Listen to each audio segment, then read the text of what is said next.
William Bill Whitaker was reaching for his pen when the little girl's voice sliced through the quiet antique shop like a dropped glass. Our mom has that too. His hand froze above the polished oak counter, the sleeve of his navy wool coat pushed halfway up his forearm, exposing the faded tattoo he had hidden for most of his life. A small navy anchor wrapped in a magnolia flower with the old initials GM tucked beneath the petals. Outside, a cold December rain tapped against the tall front. Windows of Whitmore Military Antiques on King Street in Charleston, South Carolina, turning the cobblestones black and glossy under a gray morning sky. Inside, the shop smelled of lemon oil, old paper, wet wool, brass polish, and coffee drifting in from the cafe next door.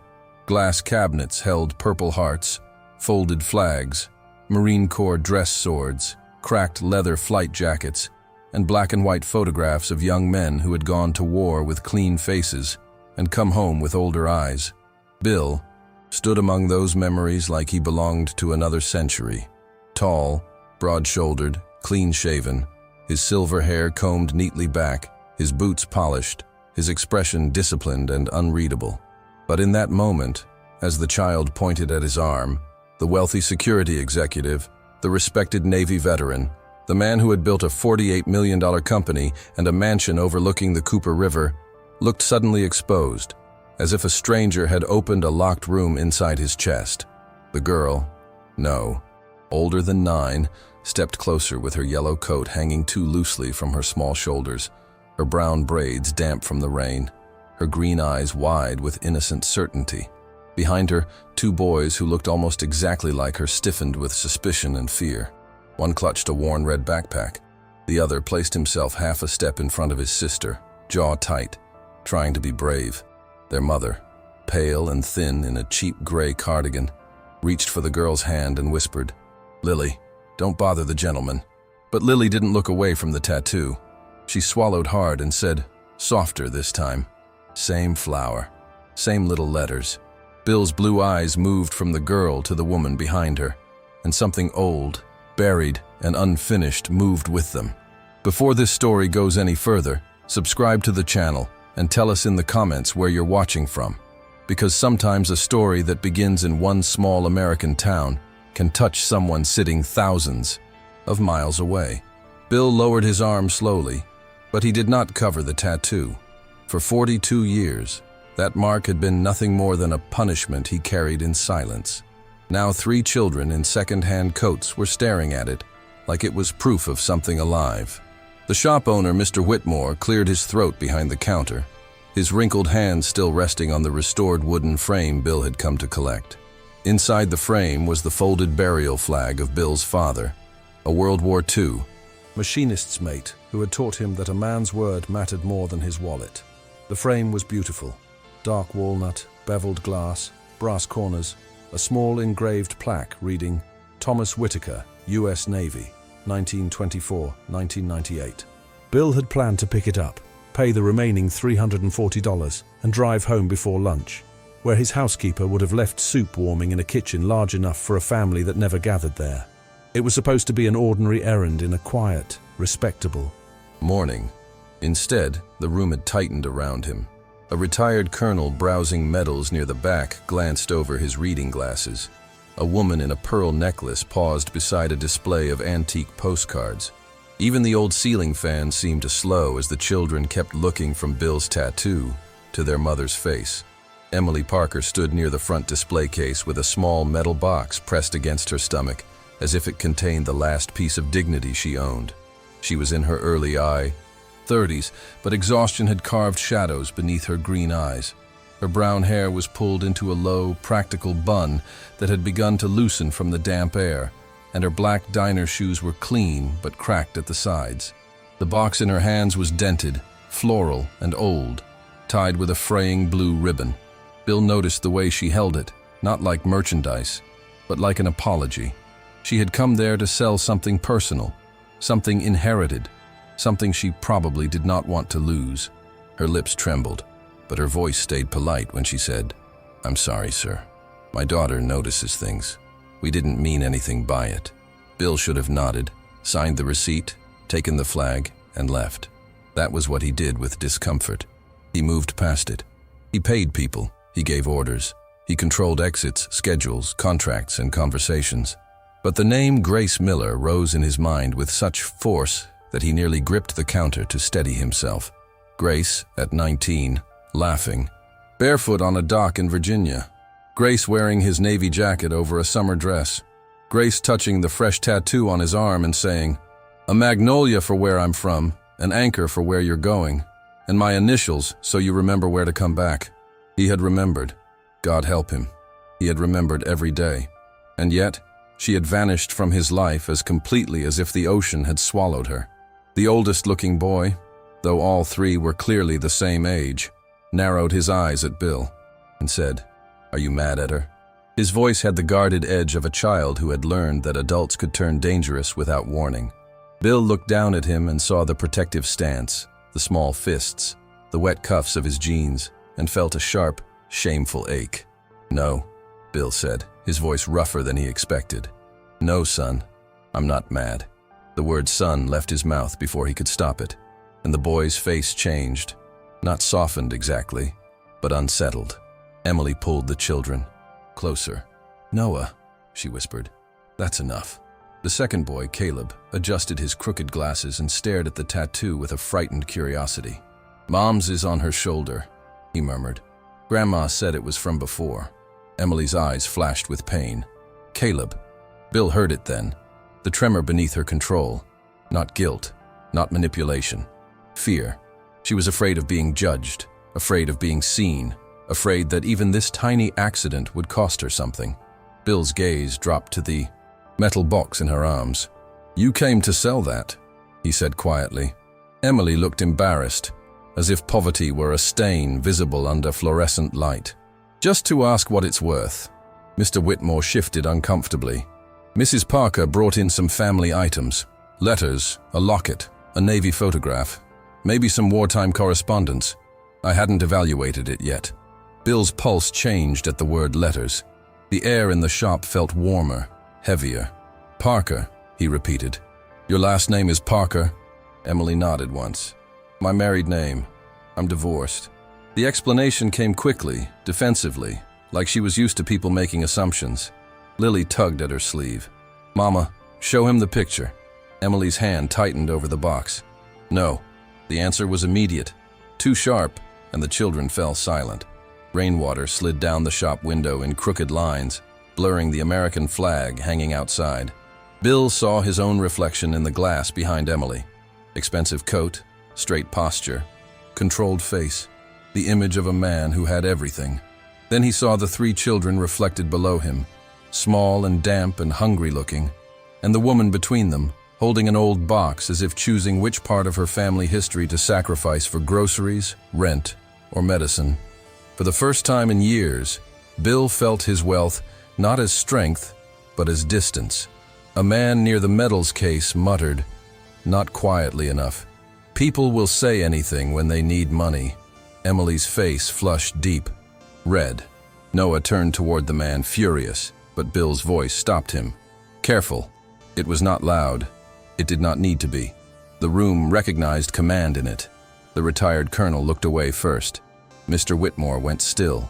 Bill turned fully toward the stranger, his blue eyes hard now. Navy hard, the kind of look men got after years of learning that respect was not a decoration but a duty. "You don't speak about a mother in front of her children like that," Bill said. The stranger's mouth opened, then closed. Emily stared at Bill as if his defense hurt almost as much as the insult, because kindness from powerful men was not something she trusted easily. Bill reached for the sleeve of his coat, then stopped again. Instead of hiding the tattoo, he looked at Lily. "Your mother really has this mark?" Lily nodded, her small chin trembling. "Not the same old, but same picture. Grandma Grace had one too in a photo." The name struck him so hard that the antique shop seemed to tilt. Bill did not speak for several seconds. The clock on the wall ticked above a shelf of tarnished navy belt buckles. Somewhere outside, a car hissed through rainwater. Emily's expression changed when she saw his face. "What did you say your grandmother's name was?" he asked. She hesitated, then answered with the caution of someone opening a door she had been warned never to touch. "Grace Miller." Grace Miller Dawson later. She raised me after my mother died. Bill's throat worked, but no sound came. 42. Years of anger, pride, grief, unanswered letters, and lonely holidays rose behind his ribs with brutal force. He remembered Grace's last letter, the one that said she couldn't wait forever. He remembered writing back from Naples, then again from Norfolk, then again from a ship where mail arrived late and left later. He remembered coming home to find her gone and being told she had married, moved away, and wanted no contact. Now a sick-looking young mother stood in front of him with Grace's eyes, Grace's guarded dignity, and 3 children who had recognized his old tattoo before he recognized the truth standing right in front of him. Bill placed one hand flat on the oak counter to steady himself. His voice came out low, almost broken. I knew Grace. Emily's eyes filled, but she did not blink. A lot of people knew my grandmother. Bill looked at the children, then at the metal box, then at the faded magnolia on his arm. No, he said, barely above a whisper. Not like I did. Bill did. Not invite them to the kind of place where rich men solve discomfort with white tablecloths and expensive silence. He walked them 2 blocks through the rain to a small corner diner on King Street with fogged windows, red vinyl booths, chrome stools, framed photographs of Charleston firefighters, and a little American flag taped beside the cash register. The room smelled of bacon grease, black coffee, toasted bread, floor cleaner, and the cinnamon from pies cooling behind the counter. Emily tried to refuse before they even sat down. Mr. Whitaker, we don't need lunch. Bill heard pride in the sentence, and behind the pride, panic. Noah stood close to his mother's side, still watching Bill as if waiting for a trick. Caleb kept both hands around the straps of his red backpack. Lily stared at the pie case with the discipline of a child who had learned not to ask for things. Bill took off his coat, folded it carefully beside him, and slid into the booth across from them. I didn't ask what you needed, he said, gentler than his face looked. I asked if you were cold. Emily's answer died when Caleb sneezed into his sleeve. Bill raised one hand to the waitress. 5 bowls of chicken soup, grilled cheese for the kids, coffee for me, tea for Mrs. Parker, and hot chocolate if that's all right with their mother. Lily's eyes jumped to Emily. Emily hesitated, then nodded once. Say thank you. All 3 children answered together. Thank you, sir. The simple manners hit Bill, harder than hunger would have. These children had little, but someone had taught them respect, restraint, and gratitude. Those were not poor values. Those were American kitchen table values, the kind his father had tried to raise in him before money, contracts, and empty rooms made him forget what a home was supposed to protect. As they waited for the food, Emily placed the metal box on the table between them, but kept one hand on the lid. Bill did not touch it. He knew better than to reach for a person's last inheritance like it was evidence. Her fingers were thin, the nails short and unpainted, the skin around them rough from work. Up close, he could see how tired she was. Not lazy tired, not careless tired, the kind of tired that came from standing 12 hours in diner shoes, smiling at customers who tipped badly, then going home to check homework, stretch groceries, fold laundry, measure medicine, and tell 3 children everything would be okay when she did not know if the rent would clear. You said Grace raised you, Bill said. Emily looked toward the window. Rain crawled down the glass and distorted the passing headlights. My mom died when I was 6. Car accident outside Columbia. My dad left before I could remember his voice. Grandma Grace took me in. Her mouth softened when she said the name. She worked at a county records office for 27 years, paid bills on time, wore the same pearl earrings every Thanksgiving dinner, kept a flag on the porch because she said this country gave people the right to start again, even when life didn't ask permission before hurting them. Bill lowered his eyes. That sounded like Grace. Proud without being loud, tender without being weak. Emily opened the box just enough to remove a small locket wrapped in yellowed tissue. She didn't talk much about being young, but sometimes when the weather got cold, she'd take this out and just hold it. Bill looked at the locket and felt his chest tighten. He had bought it in Norfolk for $22 in 1979, 2 days before shipping out, because it was all he could afford. The food arrived, and for a few minutes, The children's hunger spoke louder than fear. Lily wrapped both hands around her hot chocolate and inhaled the steam before taking a careful sip. Caleb dipped his grilled cheese into the soup with the concentration of a scientist. Noah waited until his siblings started eating before touching his own plate. Bill noticed that. He noticed everything now. "You always check on them first?" he asked. Noah shrugged. "Somebody has to." Emily's face tightened with guilt. Noah helps too much. "No such thing as helping too much when family's on the line," Bill said. Then he paused, because the sentence sounded exactly like his father. Noah looked at him with the first crack of curiosity. "Were you really in the Navy?" Bill nodded. 22 years. "Did you fight?" Caleb asked. Emily whispered, "Caleb, don't ask people that." But Bill answered, "I served. Things I'm proud of. Some things I still think about." Lily leaned forward. "Did you know our Grandma Grace before she was old?" Bill looked at Emily, asking permission without words. She did not grant it, but she did not stop him. "Yes," he said. "I knew her when she was 19. She wore yellow dresses, read mystery novels too fast, and said Charleston humidity could humble any man who thought he was tough." Lily's mouth fell open. "Mama, he really knew her."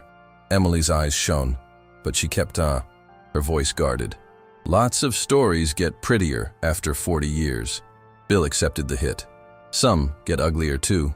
Before wealth, before the private gates and polished boardrooms, Bill Whitaker had been a mechanic's son from Norfolk, Virginia, raised in a 2-bedroom house where the screen door slapped in summer and his mother stretched pot roast across 3 meals. His father believed in early mornings, clean shoes, saluting the flag, and never letting a woman carry groceries if your hands were empty. Bill joined the U.S. Navy at 18 because he wanted structure, a paycheck, and a uniform that made him feel like he belonged to something bigger than his own restless ambition. He met Grace Miller at a 4th of July picnic near the Elizabeth River, where she was visiting an aunt and helping serve lemonade to sailors who pretended not to be nervous around pretty girls. Grace was not the loudest woman there, but she was the one people turned toward. She had green eyes that seemed amused before she smiled, brown hair that curled loose around her face, and a way of listening that made a young man tell the truth before he had prepared a lie. Bill fell in love with her over simple things: grocery store flowers, cheap coffee, letters written on Navy stationery, her hand tucked into his elbow as fireworks opened over the water.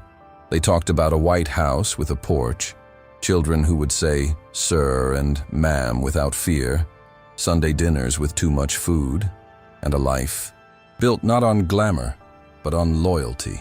When he got the tattoo, she laughed and cried at the same time. "That better not be your way of proposing without buying a ring," she told him. He promised the ring would come when his pay caught up with his mouth. Then the Navy sent him across the Atlantic, and distance turned love into paper. At first, the letters came every week. Grace wrote about work, church picnics she attended only for the peach cobbler, stray cats, her grandmother's magnolia tree, and how she refused to marry a man who did not know how to apologize. Bill wrote from ships, ports, barracks, and borrowed desks, telling her he was saving money, learning discipline, and coming home as soon as orders allowed. Then her letters slowed. His letters went unanswered. One envelope returned with a blurred stamp. Another disappeared. He called from a payphone in Naples and reached only an aunt who sounded cold and rushed. When he came home months later, Grace was gone from Norfolk.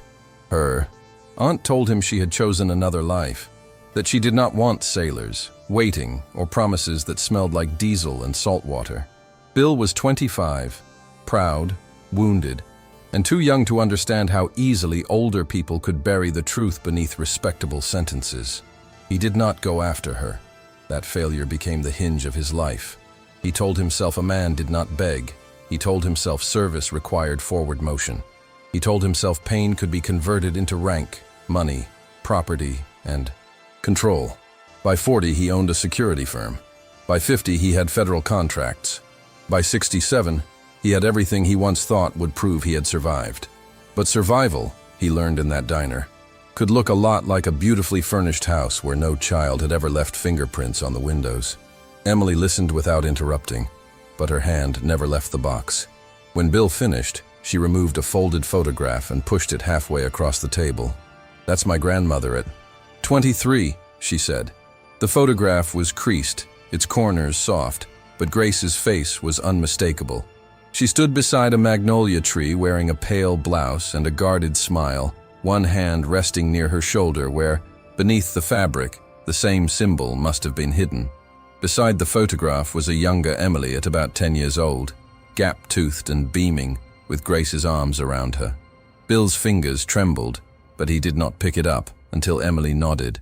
"She got the tattoo after you left," Emily said.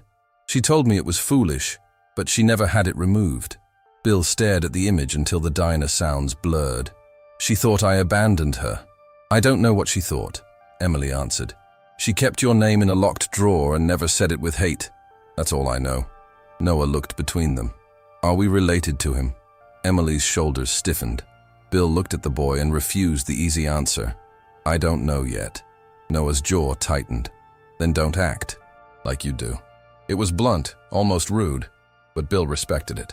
A boy guarding his family deserved honesty, not charm. "Fair enough," Bill said. "I won't." Lily's eyes filled with disappointment. Caleb looked down into his soup. Emily whispered, "They've lost enough to get confused by strangers." Bill folded the photograph back with care. "Then I won't be a stranger who makes promises he can't keep." That afternoon, Bill's world began pushing back. His driver, a former Marine named Dennis, arrived outside the diner and glanced at the children with surprise he tried to hide. Bill sent him to bring the SUV around and then offered Emily a ride home. She refused twice before Caleb coughed so hard that she relented. Their apartment was in North Charleston, in a brick building where the stairwell smelled faintly of damp carpet, fried onions, bleach, and old smoke. The hallway light flickered. A neighbor's television played a football pregame show too loudly through a thin wall. Emily's eye. Door had 3 locks, one of them newly installed and cheap. Inside, everything was worn but clean. The sofa sagged in the middle under a carefully folded quilt. The kitchen table had mismatched chairs. A jar of coins sat beside a stack of bills, held down by a ceramic salt shaker. Children's drawings covered the refrigerator. Flags, ships, a yellow house, 3 stick figures holding hands with a woman labeled Mom. Bill stood just inside the door, his expensive shoes on a rug that had been scrubbed almost colorless, and felt an embarrassment deeper than pity. Emily had built a home out of exhaustion. There were no luxuries, but there was order. No abundance, but there was dignity. Lily showed him a shelf where Grace's old books sat beside school trophies from attendance awards and spelling bees. Caleb brought out a model aircraft carrier made from cardboard tape and bottle caps. Noah remained by the door, arms crossed. "You can look," he said, "but don't start buying stuff and acting like you own us." Emily closed her eyes. "Noah." Bill took the correction without anger. "He's right to say it." By Monday morning, Bill's attorney had already advised distance.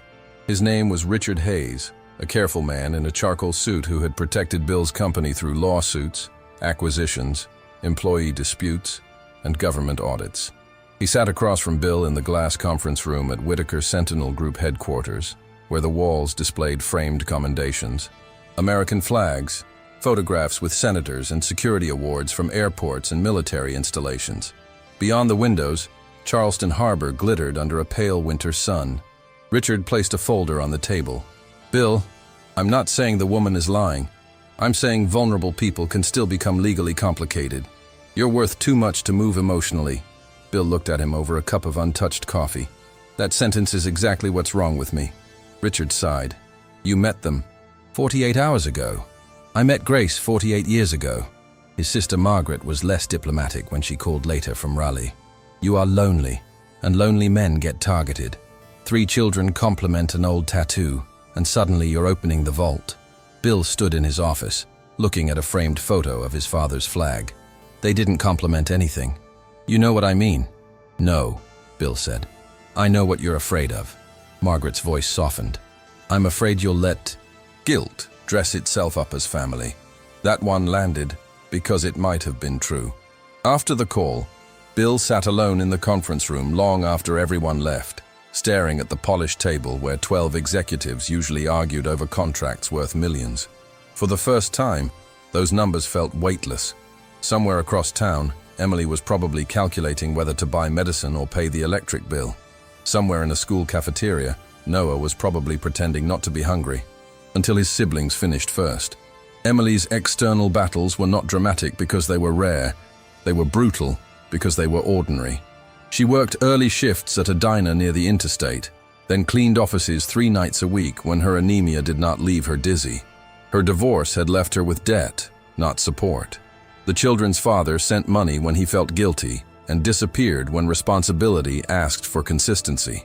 Rent was 2 months behind, exactly $2,400, including late fees.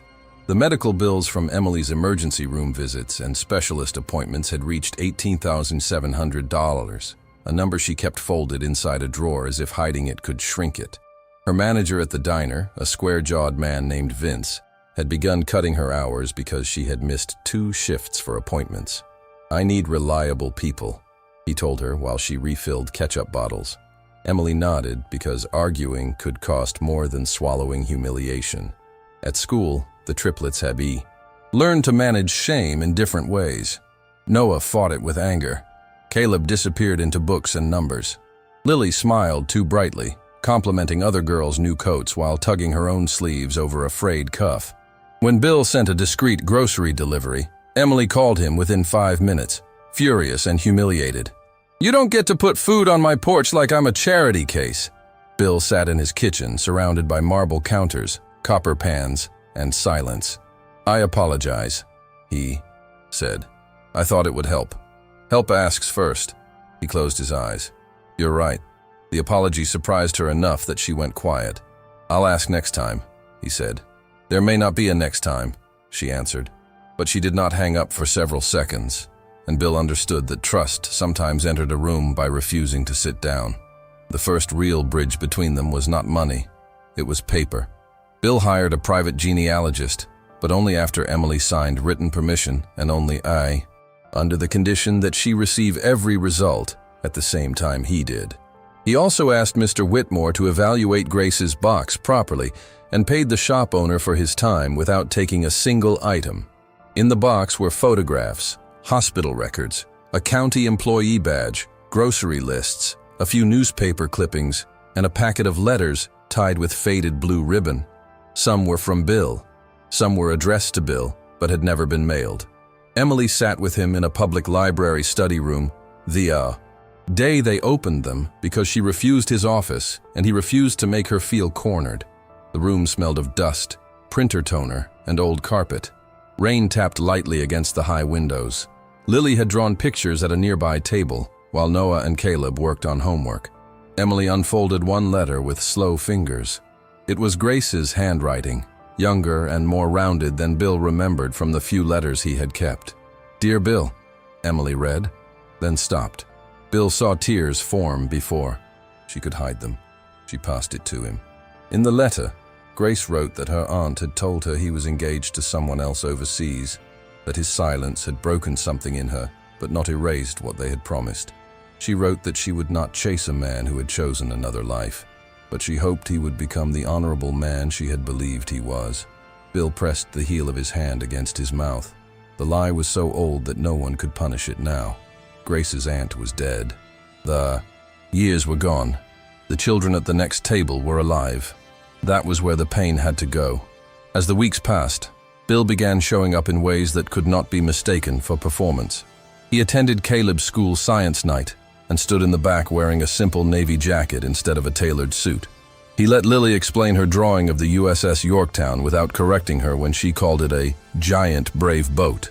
He taught Noah how to change a tire in the apartment parking lot, letting the boy hold the wrench, make mistakes, and finish the work himself. "Don't muscle it first," Bill told him. "Set your grip, think, then push." Noah glanced up. "That Navy stuff?" Bill almost smiled. "That father stuff." The word hung between them. Noah looked away, but he did not reject it. Emily watched from the doorway with a laundry basket against her hip, her expression guarded and aching. Part of her wanted to trust the sight, an older man kneeling on wet pavement beside her son, showing patience instead of dominance. Another part warned her that men with power could leave bigger holes, when they disappeared. One evening, after the children were asleep, she told Bill the truth at the kitchen table under a buzzing light. "My kids don't need a hero for 2 weeks. They need people who stay boringly, painfully consistent." Bill nodded. "I can do boring." "Can you do powerless?" she asked. He looked at her. "What does that mean?" "It means you don't get to control the pace just because you can afford the road." Bill sat with that, ashamed by how unfamiliar it felt. "I'll learn." The deeper Bill stepped into their lives, the more his own house accused him. His Mount Pleasant home had 6 bedrooms, a climate-controlled wine room he never used, leather chairs no child had climbed on, and a dining table long enough to host 12 executives but not one family dinner. The floors were dark hardwood, polished so clean they reflected the chandelier light like water. The walls held naval paintings, framed contracts, photographs with men in suits, and one locked drawer containing the few pieces of grace he had never thrown away. An old postcard, a ticket stub from a summer fair, and the first receipt from the jeweler where he had almost bought her ring. On Christmas Eve, he opened that drawer for the first time in years. The house smelled of pine garland arranged by the housekeeper and food prepared for a man with no appetite. He poured bourbon, then left it untouched. Across the harbor, fireworks from a private party flashed behind the windows of some other wealthy family's home. Bill picked up the jeweler's receipt and remembered being too poor to buy the ring then too proud to find her later, then too successful to admit he was still waiting. His phone buzzed with a text from Emily. "Lily insisted we send this. Merry Christmas." Attached was a photo of the 3 children in pajamas beside a small artificial tree. Noah looked serious. Caleb held a book. Lily held a handmade ornament shaped like a magnolia and an anchor. Bill sat down slowly on the edge of his bed. For the first time since his father died, he cried without trying to stop quickly. The new year brought the truth closer, and the fear with it.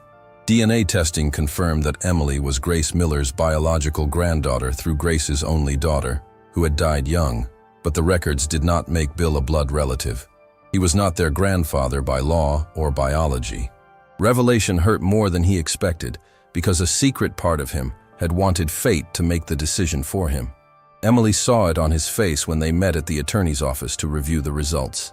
"You're disappointed," she said. Bill did not lie. "A little." Her expression closed.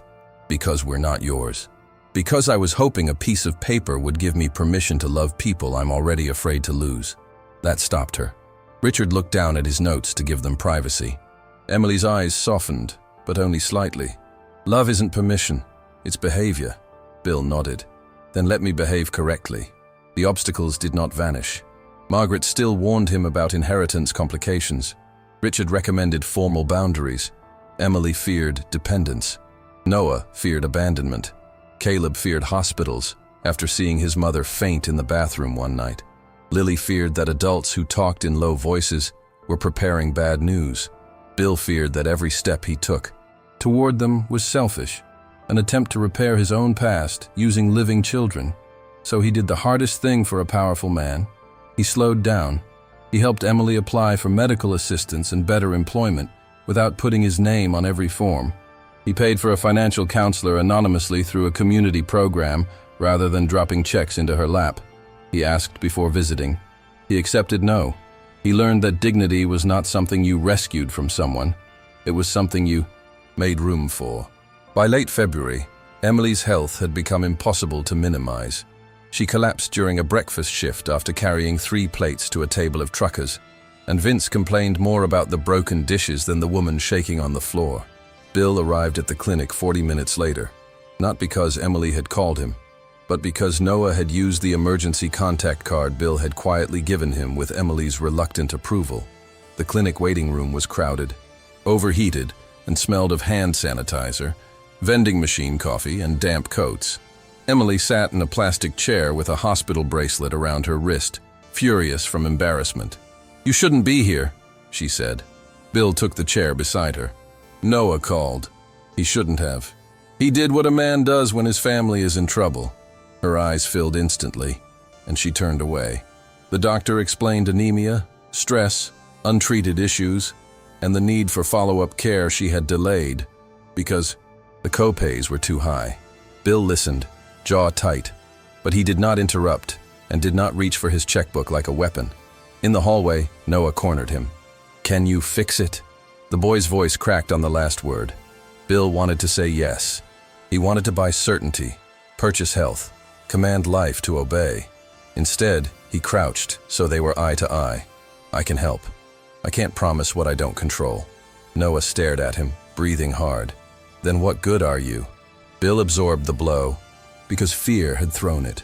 "I'm good for showing up again tomorrow." Noah's face crumpled, and for 1 second, he let Bill pull him against his chest. The boy did not hug back at first. Then his small fists grabbed Bill's coat like he hated needing it. The crisis forced the next decision. Emily could not keep working 2 jobs and pretending the children did not notice her hands shaking.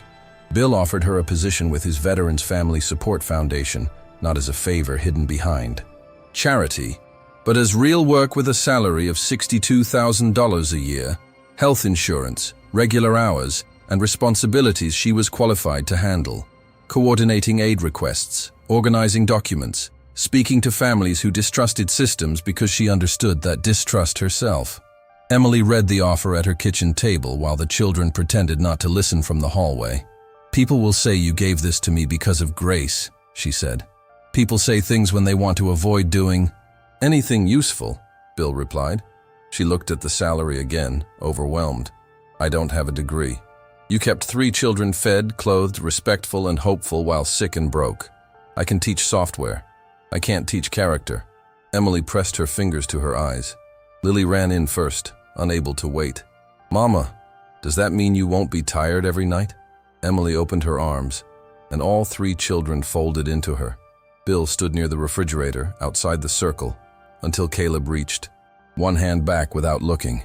It was a small hand, warm and sticky from an orange slice, but it pulled Bill into the family shape for the first time. Noah did not protest.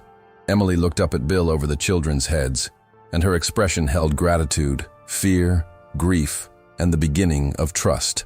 In that crowded little kitchen, with Bill still on the counter and rain tapping at the window, Bill understood the truth Grace had known before him. A family was not proven by blood, property, or old promises. It was built in the daily decision to protect one another when walking away would be easier. The ceremony at Patriots Point Naval and Maritime Museum was supposed to be one of those polished civic mornings Bill Whitaker understood perfectly. Brass bands, pressed uniforms, folding chairs in straight lines, donors in Navy suits, veterans with service pins on their lapels, and the enormous gray body of the USS Yorktown rising behind the stage like a steel reminder of what America asked from its sons and daughters. The wind off Charleston Harbor was sharp enough to redden faces, snapping the American flags along the walkway and carrying the smell of salt water, diesel from tour boats, damp rope, and fresh coffee from paper cups held between gloved hands. Bill stood behind the podium with a prepared speech inside a black leather folder, his navy dress coat buttoned tightly, his silver hair combed back, his shoes shining under the pale winter sun. In the front row sat Emily in a modest navy dress and wool coat, still too thin but steadier than she had been weeks earlier, with Noah, Caleb, and Lily lined beside her in their best school clothes. Noah wore a borrowed blazer that was slightly too long in the sleeves. Caleb kept adjusting his tie. Lily held a small magnolia pin Bill had given her, turning it between her fingers like a secret. Bill's company name was printed on the program as a major sponsor. His foundation had just announced new grants for military families, and half the city seemed ready to applaud him. Yet as he looked at the children, all the applause felt distant. He had spent the night before reading the final packet of Grace's letters, including one written but never mailed the week before she left Virginia forever. In it, Grace had written that she would raise whatever life gave her with dignity, that she would not teach a child to hate an absent man, and that she hoped Bill Whitaker would someday forgive himself for whatever lie had kept them apart. Bill had read those lines until dawn, sitting alone at his kitchen table, realizing that Grace had died with more mercy in her heart than he had carried in all his years of success. When the mayor introduced him as a man whose life represents service, discipline, enterprise, and American honor, Bill felt something inside him resist the praise. He stepped to the microphone, placed both hands on the podium, and looked out at the crowd. Veterans in wheelchairs under wool blankets, young Marines standing straight near the memorial wreaths, mothers holding toddlers in red, white, and blue hats, businessmen who knew him from contracts, and officials who knew him from donations. "My father taught me that the flag is not decoration," Bill began, his voice steady but lower than usual. "It is a responsibility. It asks whether we protect the vulnerable when no one is watching." Emily's face changed slightly, sensing that he had left the prepared speech. Richard Hayes, standing near the side of the stage, lowered his eyes to the unused folder. Margaret, who had driven down from Raleigh, still unconvinced, tightened her scarf and watched her brother with worry. Bill continued, "For most of my life, I believed honor meant building something no one could take from me. A company, a name, a reputation, a house with locked gates and polished floors. I confused being respected with being whole." The crowd grew quiet. Caleb leaned toward Lily, but Noah stared directly at Bill, unblinking. Bill swallowed. "Then 3 children saw an old tattoo on my arm and told me their mother had the same mark in her family. I thought my past had come back to accuse me. I was wrong. It came back to ask whether I still knew how to love without owning, help without humiliating, and stay without being forced." Emily's eyes filled. She pressed her hand to her mouth, but before Bill could continue, her face lost color. Her shoulders dipped forward. Lily whispered, "Mama." Then Emily's body folded sideways in the chair. The movement broke the ceremony open. Noah lunged to catch his mother before her head struck the metal armrest. Caleb cried out for help, and Lily's small voice rose above the crowd with a panic that made every adult turn. Bill did not wait for permission, protocol, or optics. He left the podium mid-speech, stepped down from the stage, and crossed the aisle so quickly that his polished shoes slid on the damp stone. A uniformed medic moved in from the side, but Bill was already kneeling in front of Emily, one hand supporting her shoulder, the other taking Lily's trembling fingers away from her mother's face so the medic could work. "She's breathing," the medic said. "Give her space." Noah stood rigid, tears spilling down his cheeks while he tried not to make a sound. "You said you'd show up tomorrow," he choked out, staring at Bill like this was a test life had designed to expose every adult as a liar. Bill looked up at him from his knees, the harbor, wind cutting across his face. "I'm here today," he said, "and I'll be here tomorrow." Noah shook his head, terrified and angry. "People say that." Bill reached for the boy's shoulder, then stopped, asking with his eyes before touching him. Noah did not move away. Bill placed his hand there firmly. "Then watch me prove it." Emily's eyes fluttered open as the medic checked her pulse. She looked confused, embarrassed, and devastated to have collapsed in front of so many people. "I'm sorry," she whispered. Bill bent closer. "Don't you apologize for being tired after carrying a family alone." A murmur moved through the crowd, not gossip this time, but recognition. Every mother there understood something in that sentence. Every veteran who had come home to a strained household understood something too. The ambulance was called, but Emily insisted she could sit up, and the medic agreed she was stable enough to be evaluated on site before transport. Bill helped move her to a shaded area, near the memorial wall, away from the microphones. Yet the crowd remained silent, waiting. Margaret approached, her face pale with shame. She looked at Emily, then at the children, then at Bill. "I was wrong," she said quietly. Emily, still weak, gave a tired half-smile. "About what?" Margaret's eyes filled. "About thinking pain always comes with an agenda." Bill turned back toward the stage, but he did not climb onto it. Instead, he stood at ground level beside Emily's chair, with the triplets, close enough to touch his coat. He faced the audience without the height of the podium, without the folder, without the shield of ceremony. "I need to finish this differently," he said into the handheld microphone Richard brought him. His voice shook, but it did not break. "Grace Miller was the first woman I ever loved. Because of lies, pride, war, and silence, I lost her. Her granddaughter is sitting here today, and these 3 children carry more of Grace's courage than any medal I own." Lily began to cry silently. Caleb pressed his glasses against his face with both hands. Noah stared at the ground. Bill looked at Emily. "I cannot change 42 years. I cannot give Grace the apology she deserved, but I can honor her by protecting what she protected." He turned to the triplets, and the entire ceremony seemed to hold its breath. "I am not asking to replace your father. I am not asking to buy my way into your life. I am asking permission to become family by showing up every week, every hard day, every school event, every doctor visit, every ordinary dinner you will allow me to attend." Emily covered her mouth as tears ran down her face. Noah's chin trembled. "What if we say no?" Bill nodded through the pain. "Then I will still make sure your mother has the support she earned, and I will still respect you." That answer broke the boy more than pressure would have. Noah stepped forward and wrapped both arms around Bill's waist. Caleb followed, then Lily, and finally Emily, leaned into them with one shaking hand on Bill's sleeve. For a moment, the wealthy veteran, the sick young mother, and the 3 frightened children stood in front of the USS Yorktown as if the entire harbor had gone quiet, just to witness them become something unnamed but real. Then the first applause came from an old Navy chief in the second row, slow and deliberate, his weathered hands striking together with the authority of a man who knew the difference between performance and courage. More veterans joined, then families, then officers. Then the whole crowd rose in a standing ovation that had nothing to do with Bill's company, donations, or speech. Bill did not look at them. He looked at the children holding on to him and understood that this was the most honorable position he had ever held. Emily whispered, "Bill, this is too much." He answered, "No, what you carried alone was too much." She shook her head, still crying. "I'm scared they'll need you."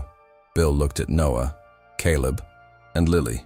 "Good," he said. "Then I'll become someone worth needing." The words settled into all of them like a vow. The old tattoo on his forearm, visible beneath his raised sleeve, no longer felt like evidence of loss. It looked like a bridge between a promise made in youth and a responsibility accepted in old age. If this story of a humble single dad proving everyone wrong has you watching until the end, hit that like button and subscribe to the channel. Your support helps us bring you more emotional stories of sacrifice, hidden strength, and unforgettable twists. Now let's get back to the video.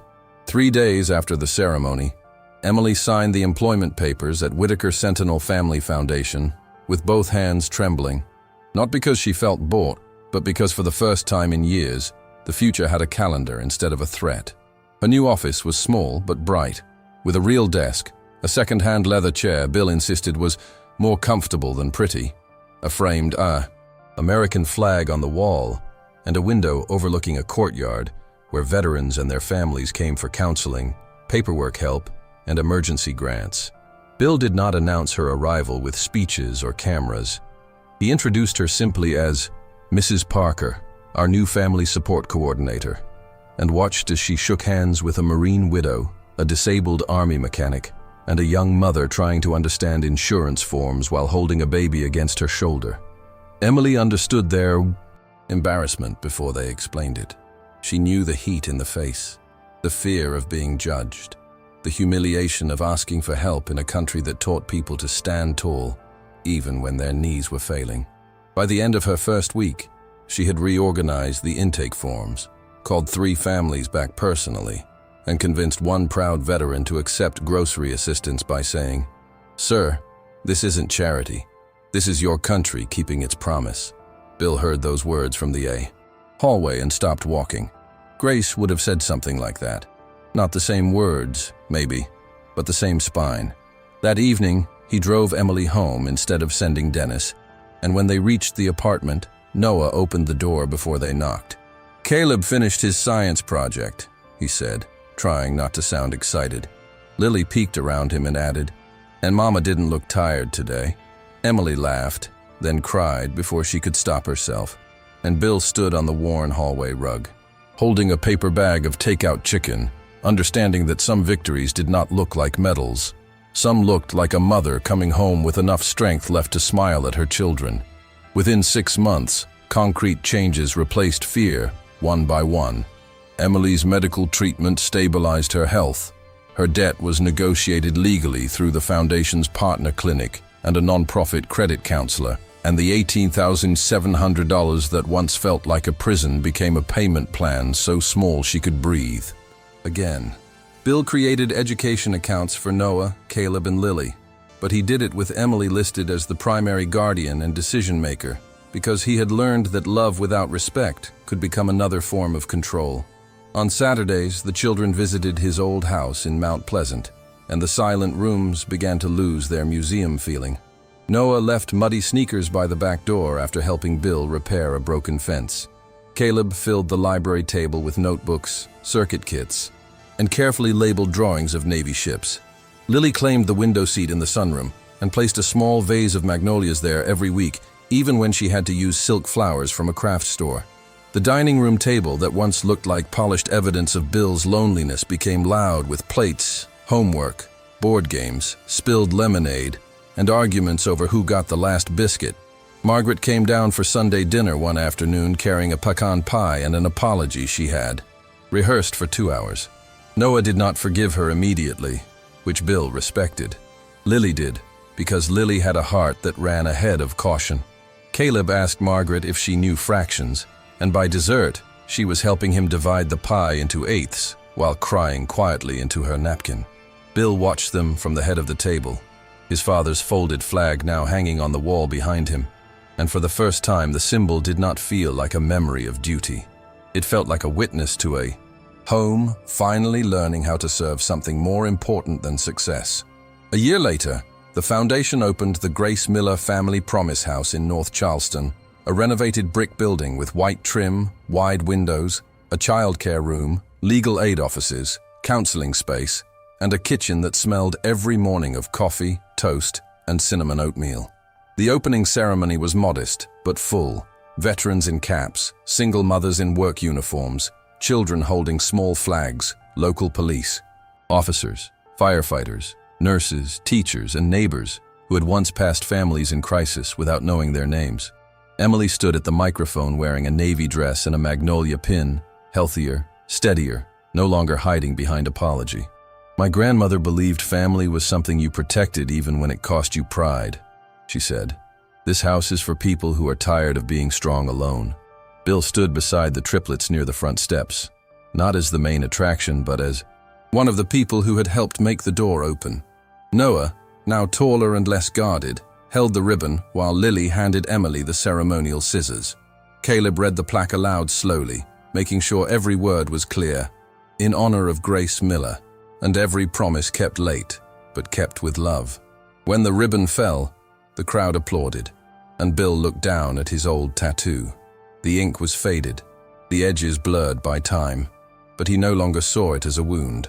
He saw it as a reminder that a man could fail in youth and still choose responsibility in old age. He could not bring Grace back. He could not undo the years stolen by lies, pride, and silence. But he could make sure the love connected to her name did not end as a sad story in a locked drawer. 3 years after the morning in the antique shop, Bill sat in the front row of a Veterans Day assembly at the Triplets school, wearing the same navy wool coat and polished boots, but with Lily's handmade magnolia pin fixed proudly to his lapel. Emily sat beside him, strong and smiling, her hand resting calmly over his for a moment before Noah walked onto the stage.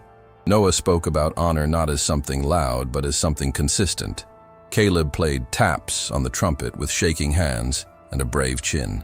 Lily held up a drawing of an anchor wrapped in magnolias beneath the words, "Family is the promise you keep." The auditorium was filled with parents, teachers, veterans, and children, waving small American flags. But Bill's eyes stayed on the 3 kids who had once walked into an antique shop, wet, hungry, and afraid to hope. After the assembly, Lily asked if Grace would have liked them. Bill looked at Emily, then at the children, then at the flag moving gently near the stage. "She would have loved you," he said, "and she would have told me I was late." Noah smiled. "But you came." Bill nodded, his voice thick, "and I stayed." Have you ever helped someone at their lowest moment and discovered that your kindness changed their life forever? Drop a little heart in the comments if you believe love, kindness, and quiet strength are worth more than money, status, or any fortune. Subscribe for more emotional stories about second chances, hidden truth, and the moment a humble heart changes everything. Comment, "Love has no price tag." If you believe real kindness can change someone's life when they need it most,